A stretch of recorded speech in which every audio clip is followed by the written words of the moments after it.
Despite all the hysteria on the cases decided so far, there are still two big cases hanging in the balance that were pushed to yet another unscheduled so-called special decision day, forcing us to wait for the answers again.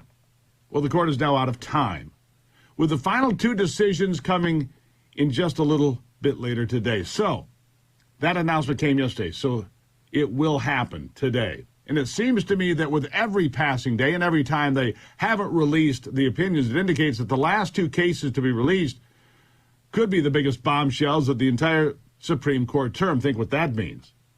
That's really something, considering Roe v. Wade was overturned last Friday. The Second Amendment was strengthened last Thursday, and religious liberty picked up two big wins along the way as well, all in a week.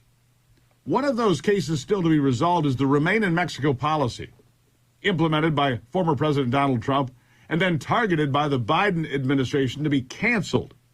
It could have a big rippling impact on how border security is handled going forward by the federal government. It could be a major decision.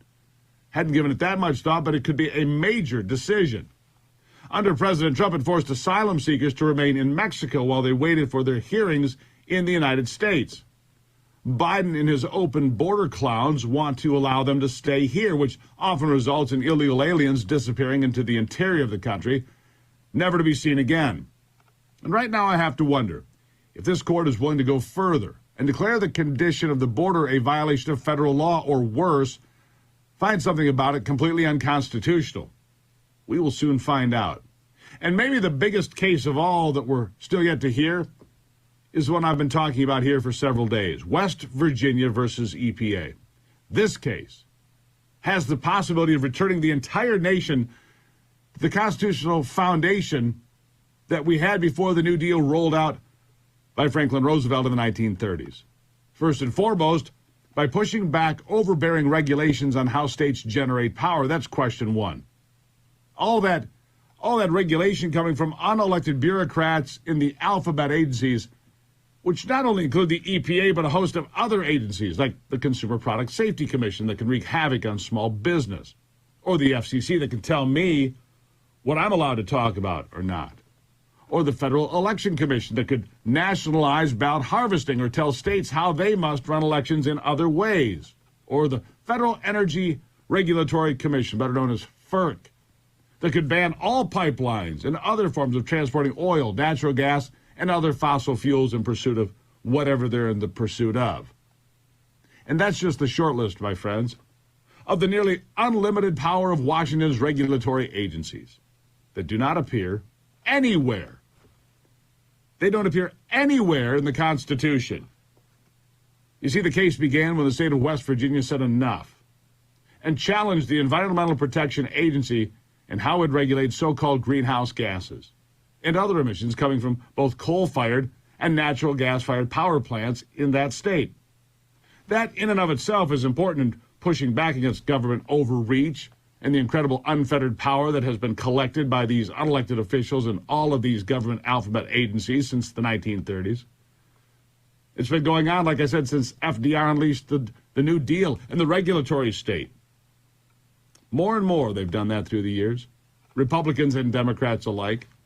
The United States government has handed off more and more power to agencies like the EPA, and that's just the beginning. I want to explain this to you carefully one more time before we learn the court's decision later today. It's all about this idea called the Chevron Doctrine. All right, the Chevron Doctrine, write that down. It has evolved over the past 85 years or so into a bureaucratic monster that basically says if a statute is silent on a certain point, the court should then defer to an executive agency's interpretation to decide what happens. Doesn't have to go to Congress, just let the regulatory agency take over and make an interpretation as long as it's reasonable. Whatever that means. What's reasonable to you might not be reasonable to me, so that's a bizarre point. And let's be very clear on this point. What it means in practical application is regulation without representation. Regulation without representation, that's what this is, because these rules, which really are laws, are put into place with the power to take your property, your money, and more importantly, your freedom. Because these agencies can have you convicted of violating the rules they create without any input from elected representatives, your representatives. They can fine you exorbitant amounts of money, have you tossed in jail, often with almost no recourse to fight back because appeals are almost always handled by the same agency that leveled the charges in the first place. It's outrageous. I don't think that's what James Madison and the rest had in mind when they were writing the Constitution. Now, the COVID-19 pandemic tore the curtain back on all of this. When OSHA tried to make vaccines mandatory for companies with more than 100 employees, but the Supreme Court said, you don't have that authority. Or when the CDC told landlords across the nation it was extending a moratorium on rent, telling landlords they couldn't collect a dime. Another gross overreach by unelected bureaucrats drunk with power. Which brings us to what could really happen now. The court has shown clearly that it is more than willing to go beyond any given case to address the fundamental underlying problems. And that's why Roe v. Wade got tossed. We also know that Justices Neil Gorsuch and Brett Kavanaugh have a great disdain for the Chevron doctrine and sounded more than willing to get rid of it during oral arguments. So the court is now poised to adopt the non-delegation doctrine. This would devastate the regulatory agencies that have been dominating America's landscape since the 1930s. This goes again to Franklin Roosevelt's New Deal, that Congress could pass laws that delegate its power and give it away to administrative agencies that then have all the power to address and dictate how we handle public safety or health or the workplace and a million other things. But the non-delegation doctrine argues that is not constitutional. It's not how our representative republic is supposed to work, and the pending ruling could upend the entire regulation framework built by both parties over the past several decades.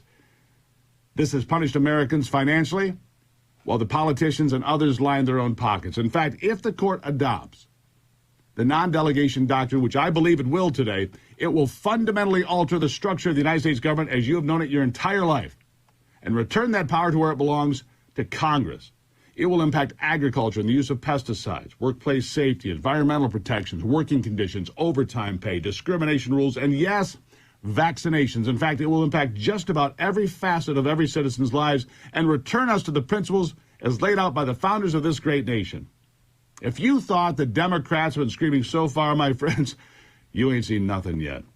The biggest problem they face is they will finally realize they've lost the Supreme Court, therefore the federal courts, to impose their far-reaching radical policies onto this nation that otherwise could not make it through Congress or the state legislatures. Oh, the screaming is going to be loud. Heads will explode like you haven't seen. It'll make last Friday look like a cakewalk.